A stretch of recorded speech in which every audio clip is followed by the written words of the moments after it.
నమస్తే news ACP India news కి స్వాగతం. నా పేరు ఈశ్వం. ముందుగా హెడ్లైన్స్.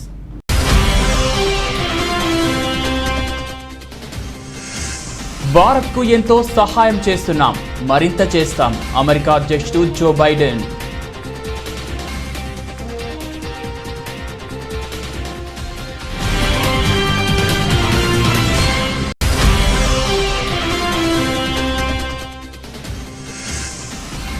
మరో మంత్రిని కాటేసిన కరోనాతో కేంద్ర మాజీ మంత్రి అజిత్ సింగ్ కన్నుమూత.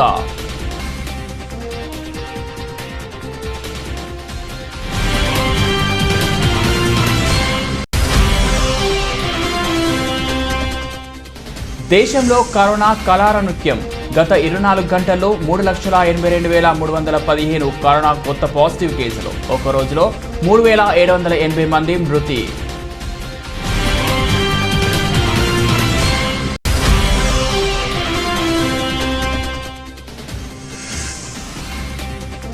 ఆర్టీసీ డిపో ఆసుపత్రిని ప్రారంభించిన AP CM. Tadepalli camp office నుంచి వర్చువల్ గా ప్రారంభించిన CM Jagan.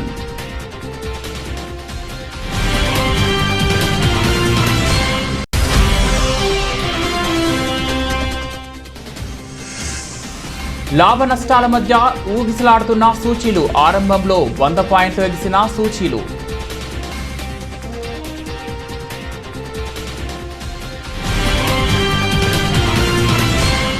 Corona second wave పై జరుగుతున్న యుద్ధంలో భారత్కు బాసటగా నిలుస్తున్నామని అమెరికా అధ్యక్షుడు జో బైడెన్ చెప్పారు. భారత్కు గణనీయమైన సాయం అందిస్తామని తెలిపారు. ప్రాణాధార ఔషధాలు, కీలకమైన వైద్య పరికరాలు పంపిస్తున్నామని అన్నారు. ఇప్పటిదాకా అమెరికా నుండి భారత్కు 6 విమానాల్లో ఔషధాలు, పరికరాలు వచ్చాయి. ఇందుకు United states agency for international development నిధులు సమకూర్చింది. ఔషధాలతో పాటు ఆక్సిజన్ సిలిండర్లు, N95 మాస్కులు భారత్కు చేరుకున్నాయి. తాను ఇటీవలే భారత ప్రధానమంత్రి నరేంద్ర మోడీతో మాట్లాడానని చెప్పారు. కరోనా వ్యాక్సిన్ల ఉత్పత్తికి అవసరమైన ముడి సరుకులు అందజేయాలని మోదీ కోరారని, ఈ మేరకు వాటిని పంపించామని వివరించారు. బైడెన్ తాజాగా వైట్ హౌస్లో మీడియాతో మాట్లాడారు. భారత్కు ఎంతో సహాయం చేస్తున్నామని ఉద్ఘాటించారు. జూలై 4 నాటికి అమెరికా వద్ద ఉన్న ఆస్ట్రాజెనికా వ్యాక్సిన్లలో 10% వ్యాక్సిన్లను ఇతర దేశాలకు పంపిస్తామన్నారు. కరోనాను ఎదుర్కొనే విషయంలో ప్రస్తుతం భారత్కు తోడుగా ఉండాల్సిన అవసరం చాలా ఉందని శ్వేత సౌధం ప్రెస్ సెక్రటరీ జెన్ సాకి చెప్పారు. ఔషధాలు, పరికరాలు, ప్రాణవాయువు సిలిండర్లతో కూడిన మరిన్ని విమానాలను భారత్కు పంపుతామన్నారు. African Americans of 70% of seniors. There are tens of thousands of Americans alive today because who would not be alive otherwise were they not had access to rapid vaccination program. Moms and dads, sisters and brothers, grandparents, neighbors, old friends, they're around now, and thank God for that. Now, where do we go from here? Well, as we anticipated, the pace of vaccination is slowing. Now the majority of American adults have already gotten their first shot. But we're still vaccinating millions of Americans every day. In fact, in the last 10 days, 1 out of every 10 adult Americans got a shot. But soon we'll have reached the adults who are most eager to get vaccinated. And at that point, this effort will shift to a new phase, which is what I want to talk about today. Our new phase will focus on 3 areas. First, children between the ages of 12 and 15 years of age. They're not yet eligible for a vaccine. The FDA scientists are currently reviewing the data to decide if and when to authorize that age range for vaccinations.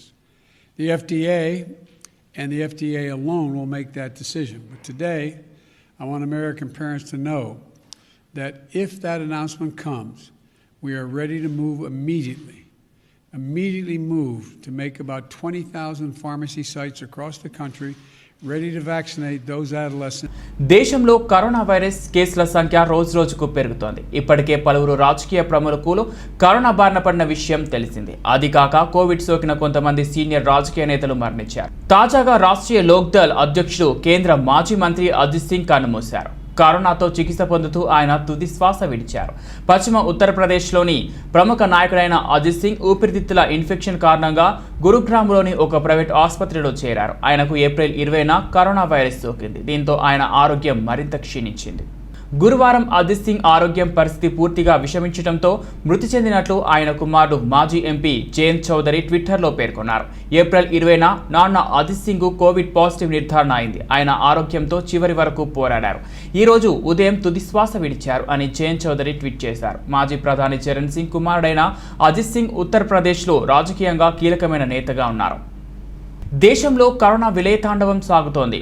3 రోజుల పాటు కాస్త తగ్గుముఖం పట్టిన రోజువారీ corona positive కేసులు గత 24 గంటల్లో మరోసారి పెరగడం ఆందోళనకు కలిగిస్తుంది.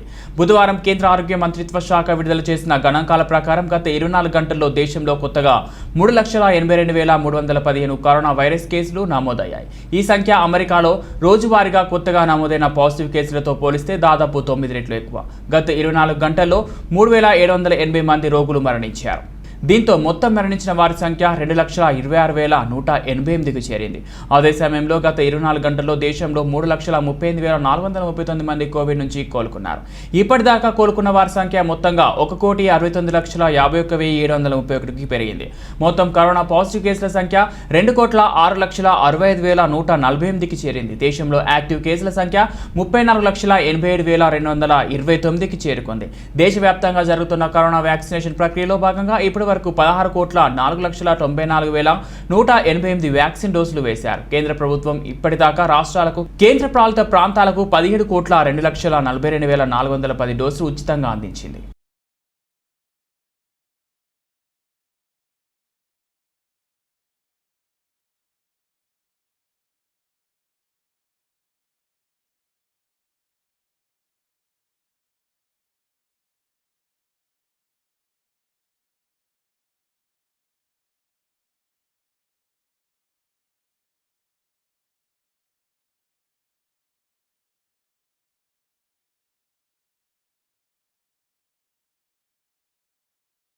కడపలో doctor YS Rajasekhara Reddy area ఆసుపత్రిని ముఖ్యమంత్రి YS Jaganmohan Reddy Tadepalli camp office నుంచి గురువారం వర్చువల్గా ప్రారంభించారు. అదేవిధంగా చిత్తూరు జిల్లా పుంగనూరులో ఆర్టీసీ బస్ డిపోను కూడా వీడియో కాన్ఫరెన్స్ ద్వారా సీఎం ప్రారంభించారు. కడప డిపోకు doctor YS Rajasekhara Reddy bus స్టేషన్గా నామకరణం చేశారు. ఈ కార్యక్రమంలో ఎంపీలు మిథున్ రెడ్డి, రెడ్డప్ప, ఆర్టీసీ ఎండీ పాల్గొన్నారు. ఈ సందర్భంగా సీఎం వైఎస్ జగన్ మాట్లాడుతూ ఆర్టీసీ ఆధ్వర్యంలో డిపో ఆసుపత్రి ప్రారంభించడం సంతోషంగా ఉందన్నారు. ఈ సందర్భంగా సీఎం వైఎస్ జగన్ కు ఎంపీ మిథున్ రెడ్డి కృతజ్ఞతలు తెలిపారు. పుంగనూరులో ఆర్టీసీ డిపో ద్వారా ప్రజల కళ సాకారమైందన్నారు. చేశారు ఆ రోజే అక్కడ ఈ పుంగనూరు డిపోను అదేవిధంగా కార్మికులందరినీ కూడా ప్రభుత్వంలో చేర్చడానికి ఆ రోజు ఏదైతే మాట చెప్పాడో అవి రెండు కూడా ఈ రోజుతో నెరవేరుతున్నాయి. గతంలోనే కార్మికులందరినీ కూడా ప్రభుత్వ ఉద్యోగులుగా పరిగణించడం జరిగింది. మరి ఈరోజు పుంగనూరు డిపో కూడా పూర్తి చేసి వారు ఏదైతే ఎన్నికల్లో మాట చెప్పారో ఆ మాట ప్రకారం ఎన్నికల హామీలు గతంలో మనకు చూసాం. 1.5 సంవత్సరంలోనే 90% హామీలన్నీ కూడా నెరవేర్చిన ఘనత మన ప్రియతమ ముఖ్యమంత్రి గారిది. అదేవిధంగా ఈరోజు చిన్నవి కూడా ఎన్నికల్లో చెప్పినవన్నీ కూడా ఇలాంటి పుంగనూరు ఆర్టీసీ డిపో కానీ లేదా ఆర్టీసీ కార్మికులను ప్రభుత్వంలో చేర్చడం కానీ ఇంకా మైన్యూట్గా ఉండే విషయాలన్నీ కూడా పరిగణలోకి తీసుకొని ఒక్కొక్కటి అన్నీ కూడా ఎన్నికల హామీలు నెరవేరుస్తున్నారు. చాలా అభినందనీయులు. మా పుంగనూరు పట్టణానికి ఇది ఒక శోభాయమానం. ఎందుకంటే నేను గతంలో పీలేరు శాసనసభ్యుడిగా ఉన్నప్పుడు పీలేరులో దాదాపు 35 సంవత్సరాలకు ముందే ఆర్టీసీ డిపో ప్రారంభించబడింది. అది పంచాయతీ అయినా కూడా. కానీ ఇక్కడ వైద్యం కోసం రోగులు ఇలా ప్రతిరోజు వేలాది మంది నిత్యం పట్టణానికి వస్తూ పోతుంటారు. ఇక్కడ ఆర్టీసీ డిపో లేనందున పక్క డిపోలైన పలమనేరు, మదనపల్లె లేదా తిరుపతి డిపోల నుండి అతి కొద్దులు మాత్రమే నడుస్తుండడం వల్ల ప్రజలు తీవ్రమైన అసౌకర్యానికి గురయ్యేవారు. 2009లో పుంగనూరు ఎమ్మెల్యేగా బాధ్యతలు స్వీకరించిన గౌరవనీయులు డాక్టర్ శ్రీ పెద్దిరెడ్డి రామచంద్రారెడ్డి గారు ఈ సమస్యకు శాశ్వత పరిష్కారానికి సంకల్పించారు. అప్పటి ఉమ్మడి ఆంధ్రప్రదేశ్ ముఖ్యమంత్రిగా స్వర్గీయ మాన్యశ్రీ డాక్టర్ వైఎస్ రాజశేఖర రెడ్డి గారు ఉన్న సమయంలో పుంగనూరు ఆర్టీసీ డిపో కోసం శంకుస్థాపన చేసి శరవేగంగా నిర్మాణపు పనులను మొదలు పెట్టడం జరిగింది. అదే సమయంలో కొన్ని అనివార్య కారణాల వల్ల డిపో పనులు సగంలోనే ఆగిపోవడం జరిగింది. ఆ తరువాత మళ్లీ 2019లో గౌరవ ముఖ్యమంత్రి శ్రీ వైఎస్ జగన్మోహన్ రెడ్డి గారు పుంగనూరు పాదయాత్రలో మన ప్రభుత్వం రాగానే డిపో పూర్తి చేసి RTC collectorate office in Kadapa was being done. I was there as IG Rayalaseema. I remember Dr. Y.S. Rajshekar Reddy Garu, he said that whichever party is in power, whether my party or other party, వాళ్ళు నా మీద కోపం కడప జిల్లా మీద పెట్టారు. So that actual development of Kadapa started in 2004, sir. I was a witness in this. I'm talking of 2007 when he has laid the foundation stone. And now our leader, he has really given a further speed to that, sir. Now I, sir, request Kadapa MP Garu to say a few words, followed by Suresh Garu, Mayor Garu.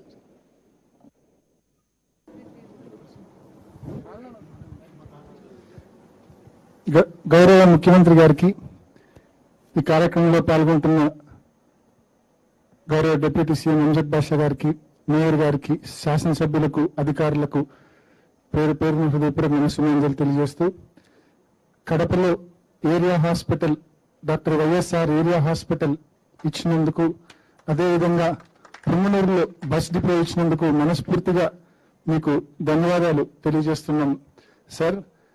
అదేవిధంగా మరి ఏదైతే area hospital కడపలో open చేశారో, చాలా మంది RTC కార్మికులు, డ్రైవర్లు, కండక్టర్లు కోవిడ్ బారిన పడి ఇబ్బంది పడుతున్న ఈ నేపథ్యంలో ఇమ్మీడియట్ గా గౌరవ ముఖ్యమంత్రి గారి ద్వారా ఎండీ గారిని రిక్వెస్ట్ చేస్తున్నాం. ఇమ్మీడియట్ గా ఈ ఏరియా హాస్పిటల్లో మరి కోవిడ్ బారిన పడుతున్న ఆర్టీసీ మరి డ్రైవర్స్ కానీ, కండక్టర్స్ కానీ, కార్మికులు కానీ వాళ్ళకి ఇక ట్రీట్మెంట్ కూడా స్టార్ట్ చేయించే దిశగా అడుగులు వేయమని చెప్పి కూడా మీ ద్వారా రిక్వెస్ట్ చేస్తూ, రంగారెడ్డి జిల్లా యాచార మండల కేంద్రం లీక్ వెస్ట్ బెంగాల్లో Bharatiya Janata party కార్యకర్తలపైన, party సానుభూతిపరులపైన, party కార్యాలయాలపైన దాడి నిరసిస్తూ జాతీయ పార్టీ రాష్ట్ర పిలుపు మేరకు బీజేపీ మండల పార్టీ అధ్యక్షులు తాండ్ర రవీందర్ ఆధ్వర్యంలో యాచార మండల కేంద్రంలో ఉన్నటువంటి తహసీల్దార్ కార్యాలయం ముందు నిరసన కార్యక్రమం నిర్వహించడం జరిగింది. ఇటు కార్యక్రమానికి ముఖ్య అతిథిగా ఎస్సీ మోర్చా రాష్ట్ర అధ్యక్షులు కొప్పు భాష హాజరై మాట్లాడుతూ, మొన్న జరిగిన వెస్ట్ బెంగాల్ సాధారణ ఎన్నికల్లో 3 స్థానాలు ఉన్న బీజేపీ 90 సీట్లు దరిదాపుల్లో రావడంతో ఒక్కసారి కంగుతిన్న తృణమూల్ కాంగ్రెస్ పార్టీ నాయకులు,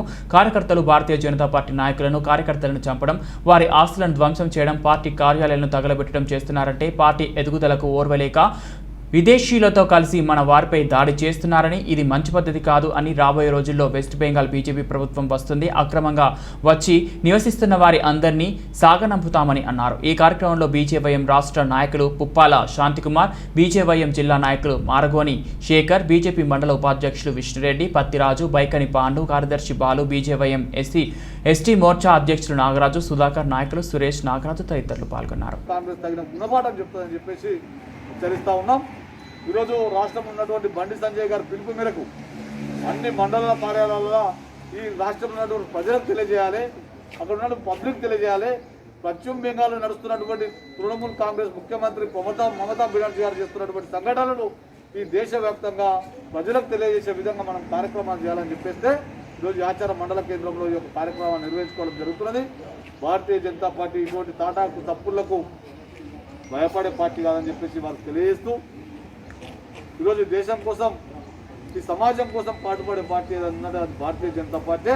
మమతా బెనర్జీ అటువంటి 1000 మంది, 1,00,000 మంది వచ్చినా భారతీయ జనతా పార్టీ భయపడే పార్టీ కాదు. రాబోయే రోజుల్లో మమతా బెనర్జీకి గుణపాఠం తప్పదు. అక్కడ ఉన్నటువంటి లీడర్లు కావచ్చు, నాయకులు కావచ్చు, రాబోయే రోజుల్లో భారతీయ జనతా పార్టీ తిరగబడితే రద్దు చేయాలి. తృణమూల్ కాంగ్రెస్ నాయకులు పార్టీ గుర్తింపు వెంటనే, తృణమూల్ కాంగ్రెస్ పార్టీ గుర్తింపు వెంటనే. భారతీయ జనతా పార్టీ పిలుపు మేరకు దేశంలో ఉన్నటువంటి అన్ని ఎంఆర్ఓ ఆఫీసుల ముందు నిరసన కార్యక్రమం భారతీయ జనతా పార్టీ తెలియజేస్తోంది. సందర్భం ఏంటంటే, మొన్న జరిగినటువంటి పశ్చిమ బెంగాల్ ఎలక్షన్స్లో 3 సీట్లు అన్నటువంటి భారతీయ జనతా పార్టీ 90 సీట్లు గెలుచుకుంటే, అక్కడ ఉన్నటువంటి మత ఛాందస్తవాదులు, పక్క దేశాలకు సపోర్ట్ చేసే వాళ్ళు ఈరోజు భారతీయ జనతా పార్టీ కార్యకర్తలను కానీ, భారతీయ జనతా పార్టీ శాంతిపూర్తలను కానీ ఈరోజు మానసికంగా హింసిస్తూ వాళ్ళని ఇళ్లను తగలబెడుతున్నారు. మానసికంగా వాళ్ళు మండల పదాధికారులు, వివిధ మోర్చాల మండల అధ్యక్షులు కరోనా సందర్భంగా సోషల్ డిస్టెన్స్ మెయింటైన్ చేస్తూ పశ్చిమ బెంగాల్లో జరుగుతున్నటువంటి బీజేపీ కార్యకర్తల మీద జరుగుతున్నటువంటి అఘాయిత్యాలు కావచ్చు, మర్డర్లు కావచ్చు, అక్కడ జరుగుతున్నటువంటి విషయాల మీద భారతీయ జనతా పార్టీ జాతీయ స్థాయి నుంచి ఇచ్చినటువంటి పిలుపు ఏదైతున్నదో ఈరోజు తెలంగాణ రాష్ట్రంలో ఉన్నటువంటి అన్ని మండల కార్యాలయాల ముందు 10-15 మంది కన్నా ఎక్కువ లేకుండా సోషల్ డిస్టెన్స్ పేరుతోని తృణమూల్ కాంగ్రెస్ చేస్తున్నటువంటి అఘాయిత్యాలకు వ్యతిరేకంగా కార్యక్రమాలు చేయమని చెప్పడంతో ఈరోజు ఆచార మండల కేంద్రంలో ఈ యొక్క కార్యక్రమాన్ని నిర్వహిస్తున్నాం. కాబట్టి దాదాపు 2 సంవత్సరాల కాలంలో పశ్చిమ బెంగాల్లో జరుగుతున్నటువంటి అఘాయిత్యాలు ఏవైతున్నాయో, మమతా బెనర్జీ గారు చేస్తున్నటువంటి ప్రభుత్వ వ్యతిరేక కార్యక్రమాలు ఏవైతున్నాయో మనందరూ ఈ రాష్ట్రంలో ఉన్నటువంటి దేశంలో ఉన్నటువంటి ప్రజలందరూ చూస్తున్నటువంటి సంగతి మనం చూస్తున్నాం. పశ్చిమ బెంగాల్లో గతంలో 3 సీట్లు ఉండే భారతీయ జనతా పార్టీ, ఈరోజు దాదాపు 78 సీట్లు భారతీయ జనతా పార్టీ గెలిచిన తర్వాత అక్కడ ఉన్నటువంటి పశ్చిమ బెంగాల్ సంబంధించినటువంటి తృణమూల్ పార్టీ కాంగ్రెస్ సంబంధించినటువంటి కార్యకర్తలు కావచ్చు, నాయకులు కావచ్చు, తృణమూల్ కాంగ్రెస్ పార్టీలో ఉన్నటువంటి బంగ్లాదేశ్ సంబంధించినటువంటి పరాయి దేశీయులు కావచ్చు, పాకిస్తాన్ సంబంధించినటువంటి దేశం సంబంధించినటువంటి మనుషులు కావచ్చు, విచక్షణ రహితంగా భారతీయ జనతా పార్టీ కార్యకర్తలను కొట్టుడు, భారతీయ జనతా పార్టీ సంబంధించినటువంటి కార్యకర్తల ఇళ్లను తరగబెట్టుడు, అక్కడ ఉన్నటువంటి కార్యకర్తలు. రాజన్న సిరిసిల్ల జిల్లా గంభీరావుపేట మండల కేంద్రంలో తహసీల్దార్ కార్యాలయం ఆవరణలో కళ్యాణలక్ష్మి షాదీ ముబారక్ చెక్కులను మండలంలో 116 మంది లబ్ధిదారులకు చెక్కులు రాగా, మండల కేంద్రంలో 28 మంది లబ్ధిదారులకు ఎంపీపీ వంగ కరుణ, గ్రామ సర్పంచ్ కట్టకం శ్రీధర్ పంతులు కలిసి లబ్ధిదారులకు చెక్కులను పంపిణీ చేశారు. ఈ కార్యక్రమంలో ఎంపీపీ వంగ కరుణ, గ్రామ సర్పంచ్ కట్టకం శ్రీధర్ పంతులు, డిప్యూటీ తహసీల్దార్ శ్రీనివాస్, ఎంపీటీసీ భాగ్య దేవేందర్, రాజేందర్, తెరాస మండల అధ్యక్షుడు పాపగారి వెంకటస్వామి గౌడ్, తెరాస నాయకులు సురేందర్ రెడ్డి తదితరులు పాల్గొన్నారు.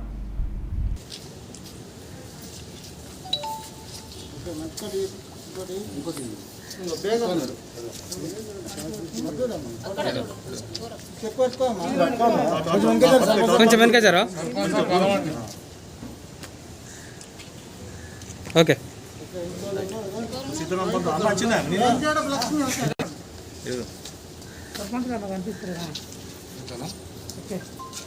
ఏం కనబడుతున్నావు యాదగిరి? అన్న ఉన్నాడు, వదిలింటే అన్న ఉన్నట్టు, అన్న ఉంటే వదిలి ఉన్నట్టు, వదిలింటే అన్నట్టు కాదు. ఈరోజు మన గంభీరాపేట మండల తహసీల్దార్ కార్యాలయంలో కళ్యాణ లక్ష్మి చెక్కుల పంపిణీ కార్యక్రమానికి ఇచ్చేసినటువంటి గౌరవ ఎంపీటీసీ, గౌరవ సర్పంచ్ గారికి, గౌరవ తహసీల్దార్ గారికి మరియు మా నాయకులకు అందరికీ హృదయపూర్వక నమస్కారాలు. ఈ మా మండలంలకు కళ్యాణ లక్ష్మి చెక్కులు షాదీ ముబారక్ చెక్కులు 116 చెక్కులు మాకు రావడం జరిగింది. దీనికి లబ్ధిదారులందరూ చాలా సంతోషంగా వ్యక్తం చేస్తున్నారు. ముఖ్యమంత్రి గారికి ఈ సందర్భంగా మా మండలం తరఫున హృదయపూర్వక ధన్యవాదాలు తెలుపుతున్నాను. అలాగే మా మంత్రి గారు కేటీ రామారావు గారికి లబ్ధిదారులందరి తరఫున హృదయపూర్వక నమస్కారాలు తెలుపుతూ, ఇంకా ఇలాంటి పథకాలు ఎన్నో ప్రజలకు అందుబాటులోకి తీసుకురావాలని కోరుకుంటూ మా ధన్యవాదాలు. మన మండలానికి 116 కళ్యాణ లక్ష్మి షాదీ ముబారక్ అన్నీ కలిపి వచ్చినవి. ఒక్కొక్కటి కూడా 1,01,16 చొప్పున 116 మంది లబ్ధిదారులకు పంపిణీ ప్రారంభం చేయడం అయింది. కరోనా నేపథ్యంలో కరోనాకు నిబంధనలకు లోబడి ఒక్కొక్కరిని పిలుచుకుంటూ ఇవ్వడం జరిగింది. ఇప్పుడు ఇక్కడికి ఉపస్థితులైన గౌరవ ప్రజాప్రతినిధులు. వరంగల్ రూరల్ జిల్లా నర్సంపేట మండలంలోని రాజపల్లె గ్రామంలో చెన్నారావుపేట సహకార సంఘం ఆధ్వర్యంలో నిర్మించి తలపెట్టిన గోదాం నిర్మాణానికి ఈరోజు ఎమ్మెల్యే పెద్ది సుదర్శన్ రెడ్డి ముఖ్య అతిథిగా పాల్గొని భూమి పూజ చేశారు. అనంతరం మాట్లాడుతూ తెలంగాణ రాష్ట్ర వ్యాప్తంగా నర్సంపేట డివిజన్ పరిధిలోని సహకార సంఘాలు ప్రత్యేక గుర్తింపు ఉంది అన్నారు. తెలంగాణ రాష్ట్ర వ్యాప్తంగా రైతులు ఇబ్బంది పడకుండా ప్రతి అవసరం అయిన చోట్ల గోదాం నిర్మాణానికి ప్రత్యేక చర్యలు తీసుకుంటున్నామని చెప్పారు. చెన్నారావుపేట సహకార సంఘం స్వయం ప్రతిపత్తి కలదని, నాబార్డ్ వారి సూచనల మేరకు 500 మెట్రిక్ టన్నుల సామర్థ్యం గల గోదాం నిర్మాణం 50 లక్షల రూపాయలు పెట్టి నిర్మాణం చేస్తున్నట్లు తెలిపారు. గోదాం నిర్మాణానికి స్థలదాత కోపు జైపాల్ రెడ్డి ముందుకు రావడం అభినందనీయమన్నారు. డివిజన్ వ్యాప్తంగా 600 కోట్ల ఖర్చు పెట్టి ప్రాజెక్టుల నిర్మాణం చేసి పాకాల రంగాయ మాదన్నపేట చెరువుల ద్వారా గోదావరి జలాలు నింపి ఎండాకాలంలో పంటకు సాగునీరు అందించామన్నారు. దత్తస్యేషానః ఇదన్నేనాతిరోహతే ఏతావానస్య మహిమా అతో ఛాయాగస్తపౌరుషః పాదోస్య విశ్వభూతాని. కొనుగోలు కేంద్రాలను రైతులు సద్వినియోగపరచుకోవాలి. బ్రోకర్ల చేతికి, మీడియేటర్ చేతికి పంటను అమ్ముకోవద్దు. ప్రభుత్వం వెసులుబాటు కల్పించినటువంటి కొనుగోలు కేంద్రాలు ప్రతి గ్రామంలో అందుబాటులో ఉన్నాయి. కొనుగోలు కేంద్రాల వద్దనే పంటను అమ్ముకొని మద్దతు ధర ఆన్లైన్లో ఓపీఎంఎస్ విధానం ద్వారా ఆన్లైన్లో 3 రోజుల్లో పేమెంటు రైతులకు ఖాతాలో పడుతుంది. అది ఆ అవకాశాన్ని సద్వినియోగపరచుకోవాలని చెప్పి నేను ప్రత్యేకంగా కోరుతున్నాను. ముఖ్యంగా సహకార రంగంలో మన ప్రాంతం రాష్ట్రానికి ఆదర్శం లేని ప్రాంతం నర్సంపేట ప్రాంతం. అలాంటి ఆదర్శవంతమైనటువంటి ఈ ప్రాంతంలో మరిన్ని అవకాశాలు ఈ ప్రాంత రైతులకు వచ్చే విధంగా ఇప్పటికే నేను ప్లాన్ చేశాను. సో ఆ ప్రణాళికలన్నీ కూడా వివిధ దశలో ఉన్నాయి. మొత్తం రాష్ట్రంలోని నర్సంపేట నియోజకవర్గ వ్యవసాయ రంగాన్ని ఒక మోడల్ అగ్రికల్చర్ కాన్స్టిట్యున్సీగా నర్సంపేటను టేకప్ చేస్తామని ఇప్పటికే అగ్రికల్చర్ మినిస్టర్ గారు, సహకార శాఖ మంత్రి గారు నిరంజన్ రెడ్డి గారు నర్సంపేట వేదికపై గతంలో రైతు వేదిక ప్రారంభ సందర్భంగా అధికారికంగా ప్రకటించింది మీ అందరూ తెలుసు. నాబార్డు చైర్మన్ గారిని, నాబార్డు సీజీఎం గారు ఇప్పటికే నేను సంప్రదించాను. అనేక మీటింగ్లలో నేను పార్టిసిపేట్ చేయడం జరిగింది. Spices board of India head quarters Cochin కూడా వెళ్ళి వారి బోర్డు మీటింగ్లో కూడా పార్టిసిపేట్ చేసి నర్సంపేట నియోజకవర్గ రైతుల చైతన్యం పట్ల పూర్తిగా వారి దృష్టి తీసుకెళ్ళడం జరిగింది. ఇవన్నీ కూడా ఈ ప్రాంత రైతులకు దేశంలో రాష్ట్రంలో ఉన్నటువంటి అనేక వెసులుబాటు, వసతులు, సబ్సిడీలు అన్నీ కూడా ఇక్కడ రైతులకు వచ్చేటి విధంగా ఒక సమగ్ర ప్రణాళిక ద్వారా ముందుకు పోవడం జరుగుతూ ఉన్నది. ఖచ్చితంగా రాబోయే సంవత్సర కాలంలో తెలంగాణ రాష్ట్రంలో అత్యంత దిగుబడి ఎక్కువ సాధించడంతో పాటు మద్దతు ధరకు, గిట్టుబాటు ధరకి మార్కెటింగ్ చేసుకునే స్కిల్స్ డెవలప్ చేయడం, రైతులకు డైరెక్ట్గా పంటను అమ్ముకోకుండా, మీడియేటర్షిప్ లేకుండా గిట్టుబాటు ధర సాధించే కల్పంలో ప్రతి పంటపై కూడా నర్సంపేట నియోజకవర్గంలో ఫుడ్ ప్రాసెసింగ్ యూనిట్లు, సబ్సిడీతో కూడినటువంటి యూనిట్లను కూడా నర్సంపేటలో నెలకొల్పుతాం. Thank you. వరంగల్ రూరల్ జిల్లా చెన్నారావుపేట్ మండల కేంద్రంలో వరిధాన్యం సేకరణ కేంద్రాలు ప్రారంభించారు. చెన్నారావుపేట్ గ్రామంలో ఈరోజు వరిధాన్యం సేకరణ కేంద్రాన్ని గ్రామ సర్పంచ్ కుండే మల్లయ్య ఆధ్వర్యంలో ముఖ్య అతిథిగా DCO B Sanjeevareddy, PACS chairman Muddasani Satyanarayana ప్రారంభోత్సవం చేశారు. అనంతరం డీసీఓ సంజీవారెడ్డి మాట్లాడుతూ రైతులు పొలాలు కోసేటప్పుడు ఆధునిక పద్ధతుల్లో హార్వెస్టర్ ఉపయోగించి పంట కోస్తున్నారని, కొన్ని మెలకువలు పాటించడం ద్వారా ధాన్యంలో తాలు మట్టి రాకుండా చూసుకోవాలి అన్నారు. కొనుగోలు కేంద్రాల్లో బస్తా 40 కిలోల 70-100 గ్రాములు మాత్రమే తూకం వేస్తారని, రైతులు కూడా నాణ్యమైన ధాన్యం తీసుకురావాలని కోరారు. ప్రభుత్వమే అత్యధిక మద్దతు ధర చెల్లించి కొనుగోలు చేస్తుందని అన్నారు. ప్రభుత్వం వరి ధాన్యాన్ని ఏ గ్రేడ్ 1888, బి గ్రేడ్ 1868, ఇది 2 గ్రేడ్లుగా కొనుగోలు చేస్తుందని అన్నారు. రైతులు సరైన తైమ శాతం చూసుకొని కేంద్రం వద్దకు తేవాలన్నారు. ఈ కార్యక్రమంలో జెడ్పీటీసీ పత్తి నాయక్, పిఏసిఎస్ సొసైటీ డైరెక్టర్లు ఇస్లావత్ గోపి, మజ్జిగ రాంబాబు, బషీర్, చింతకింది వంశీ తదితరులు పాల్గొన్నారు.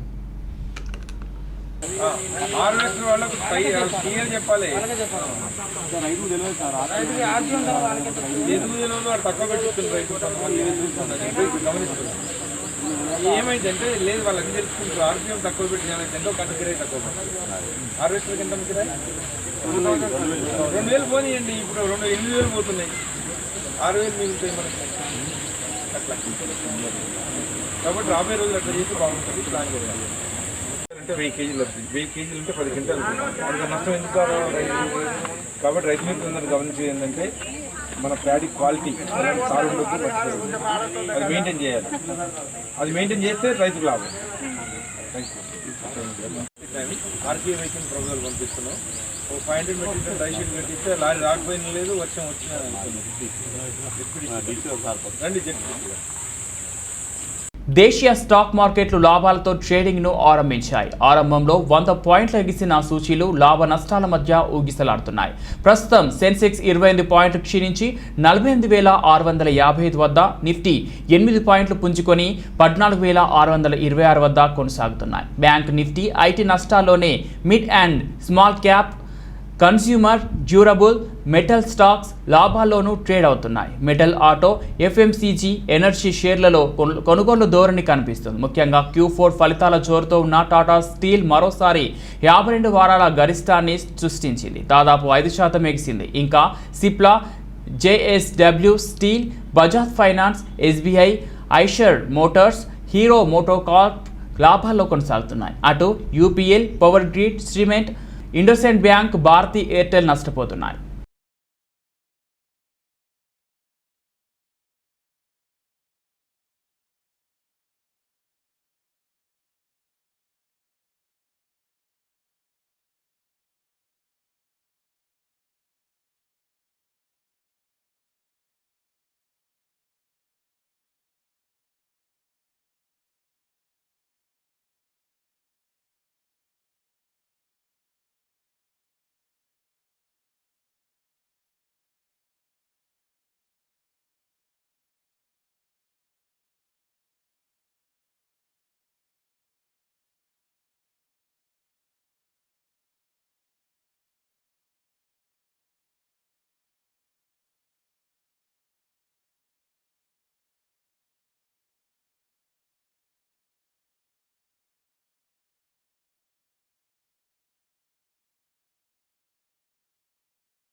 బులెటిన్ ముగించే ముందు హెడ్లైన్స్ మరోసారి.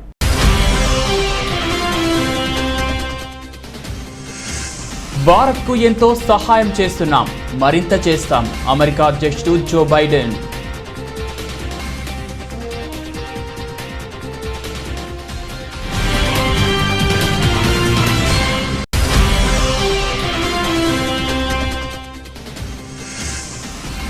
మరో మంత్రిని కాటేసిన కరోనాతో కేంద్ర మాజీ మంత్రి అజిత్ సింగ్ కన్నుమూత.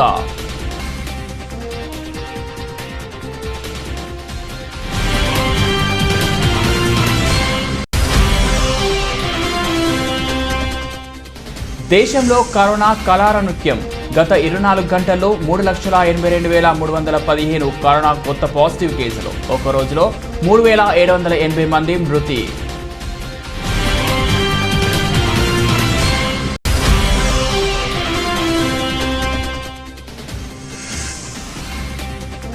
ఆర్టీసీ డిపో ఆసుపత్రిని ప్రారంభించిన AP CM. Tadepalli camp office నుంచి వర్చువల్ గా ప్రారంభించిన సీఎం జగన్.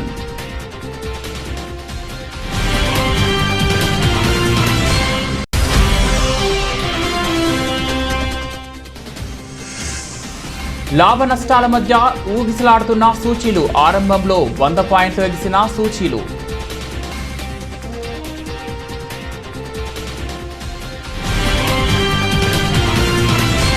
ఇవి బులెటిన్ అప్డేట్స్. మరో బులెటిన్లో మళ్ళీ కలుద్దాం. అంతవరకు సెలవు. నమస్తే.